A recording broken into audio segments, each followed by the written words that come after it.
Bonjour à tous et bienvenue sur ma chaîne YouTube JLC Agence des Voyages. Aujourd'hui, nous allons plonger dans les principes fondamentaux de l'inclusion sociale et de l'égalité des genres. Si c'est votre première fois ici, n'oubliez pas de vous abonner et de cliquer sur la cloche pour ne rien manquer de nos prochaines vidéos. Et si vous êtes déjà abonné, merci de votre fidélité. Sans plus attendre, passons directement au sujet du jour. Prédominantes reproduisent des comportements sexistes même chez les femmes, comme alternative à l'approbation des hommes, Beauvoir, 1949. En bref, le processus historique de lutte pour l'égalité des droits des femmes a connu ce qu'on appelle les « trois vagues ». Le premier concernait le droit de vote et de travail, la deuxième vague, des droits civils et sexuels, la troisième vague a mis en avant le féminisme noir et l'inclusion d'autres mouvements, l'intersectionnalité, McCann et al. 2019. Au niveau national, nous soulignerons l'importance de la Constitution fédérale de 1988, qui garantit le droit à l'égalité entre les hommes et les femmes et interdit tout type de discrimination fondée sur le sexe et le genre, Brésil, 1988. Avant la Magna Carta, certains droits étaient acquis aux femmes du pays, comme le droit de vote, 1932, la réglementation du travail urbain, 1932, et le divorce, 1977. Le pays, en tant que membre des Nations Unies, ONU, et de l'Organisation des États américains, OEA, a adopté les dispositions des documents internationaux relatifs aux droits de l'homme des deux systèmes, s'engageant à promouvoir les droits et à lutter contre diverses formes de violence et de discrimination. Les femmes, en plus d'accepter d'être dénoncées et poursuivies en cas de violation des droits des femmes. Au sein du système des Nations Unies, le Brésil a promulgué la Convention sur l'élimination de toutes les formes de discrimination à l'égard des femmes, CEDAW, et son protocole facultatif. Au sein de l'OEA, le pays a ratifié la Convention interaméricaine pour prévenir, punir et éradiquer la violence contre les femmes, Convention de Belém do Pará, Ramo, 2016. La première fois que le Brésil a été condamné par la justice de l'ONU, c'était dans l'affaire Aline Pimentel, en 2011. Dans un bref rapport, il s'agit d'une plainte contre le pays pour violation des droits à la maternité, à la vie et à la santé. Aline Pimentel, une jeune femme noire, économiquement défavorisée et enceinte, n'a pas reçu l'attention et les soins nécessaires de la part des établissements de santé compétents, traversant des jours de souffrance, en raison des complications de sa grossesse à haut risque, et n'a finalement pas résisté au manque de structures à l'hôpital de santé publique de Bexada Fluminense ERJ, la mère et la fille, fœtus, étant décédées quelques jours plus tard. Le Comité des Nations Unies pour l'élimination de toutes les formes de discrimination à l'égard des femmes a déclaré le Brésil coupable et a demandé au pays une série de félicitations pour la famille de la victime. En guise de compliment, le Brésil a indemnisé la famille d'Aline, a donné le nom de la victime à l'unité de soins intensifs de la maternité de Nova Iguaçu, ERJ, et a ouvert un espace portant le nom d'Aline dans la maternité, Maï de Mesquita, PEVA, 2017. En ce qui concerne le système judiciaire de l'OEA, le cas le plus connu au Brésil signalé à la Commission interaméricaine des droits de l'homme est celui de Madame Maria Fernandes da Penha, discuté dans le cours précédent. À plus tard. Politique publique pour l'égalité des genres. Les politiques publiques visant à garantir l'égalité des sexes dans le pays sont le résultat d'un processus historique de lutte mené par des milliers de femmes, avec la contribution d'autres segments de la société. Il existe plusieurs politiques publiques prévues dans la législation nationale et internationale. D'un autre côté, de nombreux droits doivent progresser et être garantis par l'État, afin d'avoir une société plus égalitaire. Pour illustrer les politiques d'égalité des sexes, nous mentionnerons la promotion de la participation des femmes en politique.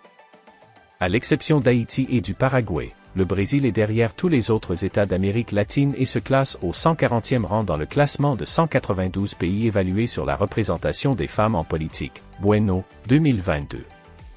Pour réduire cette inégalité, ce n'est qu'en 2022 que l'article 17 de la Constitution fédérale de 1988 a inséré l'amendement N117/2022, qui prévoit l'obligation pour les partis politiques d'investir au moins 5% du fonds du parti dans la promotion des femmes en politique, ainsi que l'attribution de 30% au financement de campagne de leurs candidats par le Fonds spécial de financement de campagne et le Fonds du parti, Brésil, 1988.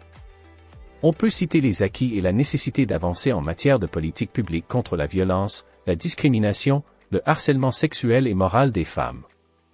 Outre la loi Maria da Penha, N11.340/06, le Code pénal brésilien prévoit le féminicide, un délit commis en raison du sexe féminin, avec des sanctions plus strictes pour les auteurs du délit, crime contre la dignité sexuelle, ceux de la persécution, du harcèlement et du préjudice émotionnel infligé aux femmes, leur nuisant dans différents secteurs de leur vie. Pour que ces crimes soient signalés, l'État doit investir dans des organismes spécialisés, des ressources humaines et des infrastructures pour accueillir les victimes, notamment les femmes noires. Selon les données du Forum sur la sécurité publique 2021, 62% des victimes assassinées par féminicide sont des femmes noires.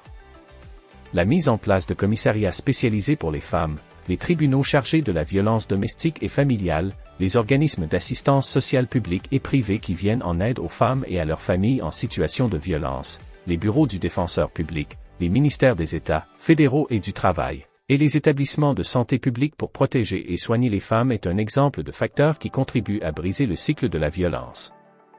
Dans le domaine de la santé, il existe le programme d'humanisation prénatale et à la naissance, PHPN, du ministère de la Santé, Brésil, 2000, et il est très important que les femmes enceintes et leurs familles identifient les situations de violence contre elles et contre l'enfant, ainsi que former les professionnels et les gestionnaires des établissements de santé à punir les personnes impliquées et à promouvoir des actions préventives. Pour les femmes LGBTQ+, le système de santé unifié prévoit la politique nationale de santé globale LGBTQ+, Brésil, 2011, dans le cadre du droit au travail. Il existe des politiques de lutte contre le harcèlement moral et sexuel et les inégalités salariales, qui sont supervisées par le ministère public du Travail. En fait, il existe également des incitations de l'État en faveur du secteur privé, par le biais d'avantages fiscaux, prolongeant le congé de maternité de 4 mois à 6 mois, Brésil. 2016, enfin, nous soulignons la nécessité d'investir davantage dans les politiques du travail et des revenus, pour l'indépendance financière des femmes et de lutter contre tous les types de discrimination dans les relations de travail. Nous devons refléter l'importance de ces politiques publiques et exiger des investissements publics accrus, en particulier pour les femmes historiquement les plus vulnérables. Théorie queer, féminisme noir et femmes handicapées. Nous avons déjà compris que la lutte pour l'égalité des genres est un processus historique, continu, complexe et non uniforme, avec une diversité de théories, de pensées, de mouvements, ainsi que des facteurs tels que l'intersectionnalité du débat et des avancées en matière de droits des femmes. C'est pourquoi, à travers l'histoire et dans la perspective de la protection des droits humains des groupes historiquement vulnérables, il est urgent de se démarquer et de contribuer au débat sur la lutte pour l'égalité des sexes, des femmes plus exposées et qui souffrent de diverses situations de violence. La discrimination et la pauvreté intentionnellement imposées par des suprémacistes blancs et cisgenres, dotés de pouvoirs économiques et politiques dans la société. Commençons par le féminisme indigène dont l'agenda est de dénoncer les barbaries du processus de colonisation européenne et les diverses formes de violence subies par les femmes indigènes, comme la violence sexuelle, la stérilisation obligatoire, les enlèvements et les meurtres de leurs enfants, en plus de toute la question de le génocide des peuples autochtones et la destruction de l'environnement. Ces atrocités et d'autres se produisent encore partout dans le monde, les dirigeantes des mouvements féministes autochtones luttent contre toute l'oppression qu'elles subissent en raison de la blancheur et cherchent de plus en plus de place dans l'agenda féministe dominé par les femmes blanches, tout en promouvant la culture de leur peuple et en défendant des modèles d'organisation sous la direction de femmes autochtones. McCann École, 2019. Au Brésil, la première femme autochtone à devenir députée fédérale a été Jonia Wapichana, en 2018. Auteurs sur le féminisme indigène, Paula Gunn-Allen et Christine Takua. La lutte pour les droits et la visibilité des femmes handicapées figure à l'agenda féministe.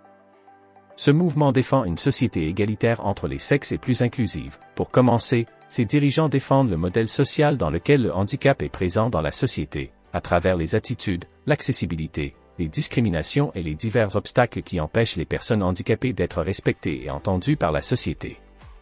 Par ailleurs, le mouvement lutte contre toute pression esthétique imposée sur leur corps et l'idée qu'ils sont des êtres inférieurs, enfantins et angéliques, McCann et al., 2019.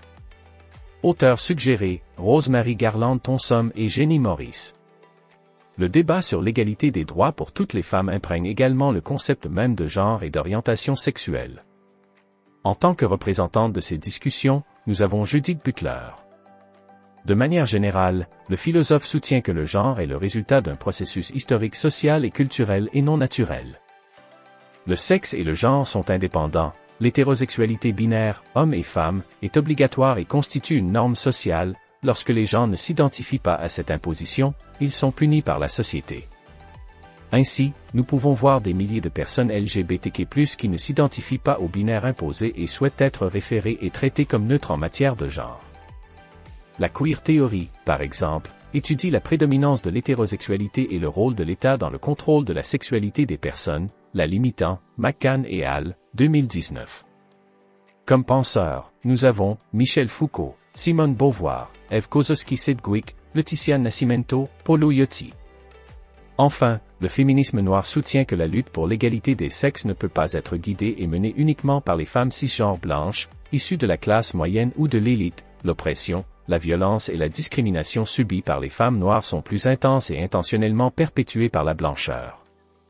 Ainsi, le féminisme noir cherche à revendiquer et promouvoir leurs droits et à rendre la lutte féministe plus inclusive et antiraciste. McCann et al., 2019. Auteur Suggeres, Lélia Gonzalez, Conceição Evaristo, Djamila Ribeiro, Bell Hooks. Bonjour. Nous avons couvert, en 3 blocs, les points historiques et conceptuels, les théories et les mouvements concernant la lutte pour l'égalité des sexes, ainsi que la discussion sur ce terme lui-même. Nous vous invitons désormais à regarder la vidéo réalisée avec les principaux sujets abordés en cours, comme l'égalité des sexes au niveau national et international. On y va ensemble? Et voilà, c'est tout pour aujourd'hui. J'espère que cette vidéo sur les principes fondamentaux de l'inclusion sociale et de l'égalité des genres vous a plu et que vous avez appris quelque chose de nouveau. N'hésitez pas à laisser un commentaire ci-dessous pour partager vos pensées et poser vos questions, j'adore lire vos retours. Si ce n'est pas déjà fait, pensez à liker la vidéo et à vous abonner pour ne pas rater les prochains contenus. Merci d'avoir regardé, et à très bientôt pour une nouvelle vidéo.